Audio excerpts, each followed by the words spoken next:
Our guest is Dean Sam Hargrove from Tennessee State University, who is the Dean of the School of Engineering, Technology, and Computer Science.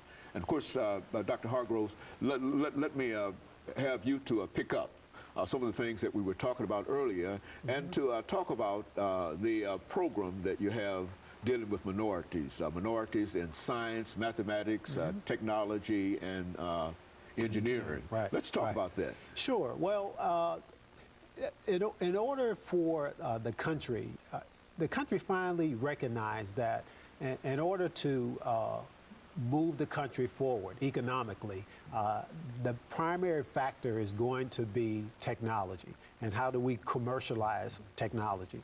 But to do that, we also have a good educational system that's based on that as well.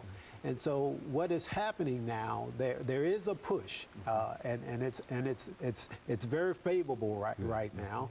This push called the STEM Education Initiative: science, technology, engineering, and mathematics. And so this was primarily kicked off, even though there's surely an economic need, but kicked off by actually the President Obama. He initiated a campaign about a little more than a year ago called Educate to Innovate. Okay. And that is his push, his campaign, along with the fiscal resources to promote quality education in the science, technology, engineering, and mathematics area. He, along with others, recognized that across the globe that when you compare our educational system amongst others, we rank somewhere between 12 and 17. And so to deal with that, the President Obama is promoting more STEM education in K-12, but also for colleges and universities. Now, the good thing is, here in the state of Tennessee, we've also adopted that campaign as well. And a lot of credit goes to the governor and his push and support also for that campaign. The governor initiated what is called the STEM Innovation Network. That is an alliance of a number of professionals, as well as congressmen, businessmen, and educators to promote STEM education throughout the state. One of the challenges is that only about 23% of the college student population major in a STEM area. But unfortunately, only about 40% of them actually graduate. So we're losing 60% of the students that choose a STEM discipline as a major, and they either choose something else or drop out of college or what have you. That's a great loss. Say something about that, because you're talking about a technical area, and to lose that many, and I guess that might be the whole issue. Well, that is the issue. In terms of the pipeline that has a lot of holes in it, that's a big challenge.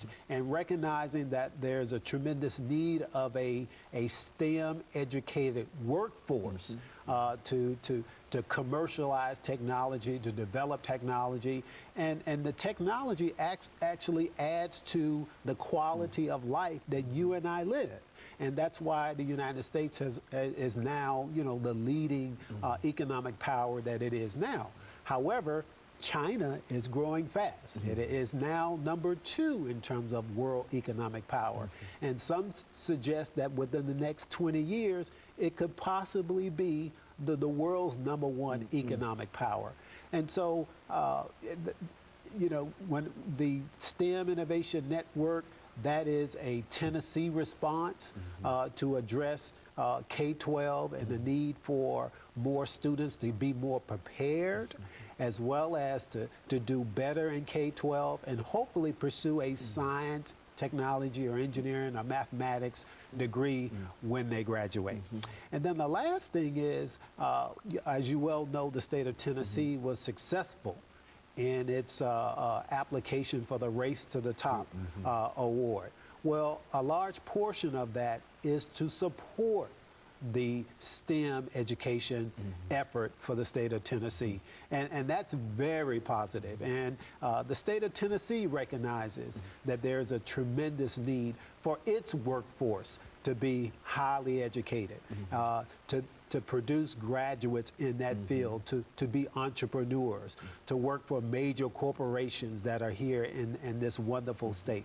And so those type of resources from the Race to the Top will also be funneled into K-12 and to some degree maybe some higher education institutions as well. And so what we're saying here is that for the longest, one of the reasons at many institutions, whether they be higher education institutions or secondary education institutions, has been resources.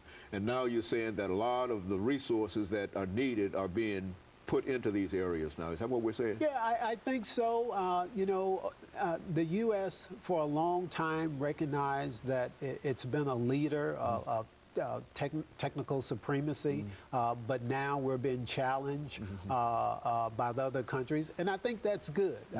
You know, the book "The World is Flat" and several of the publications that a lot of other countries are developing in terms of their own quality of life. That's a good thing, but at the same time, the U.S. must also respond and continue to improve and to make new products and to sell those products and have and such that its GDP continues to grow as well.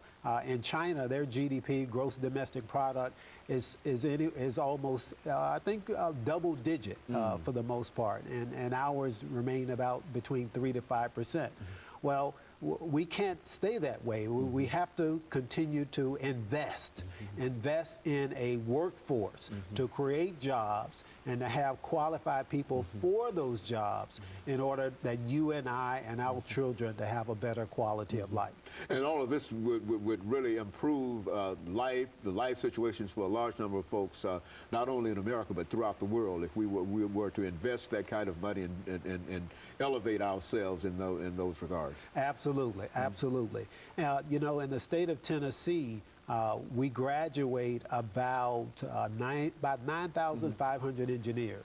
In the U.S., there's only about 70,000 engineers. We have to do more. We have to graduate more. Hold that point, and I want to follow that up when we come back during that this final segment, because I think that is one of the major points that we want to cover here. And we've got about 8 or 10 seconds, and we'll be back. We'll be back with our audience following this very, very short commercial break.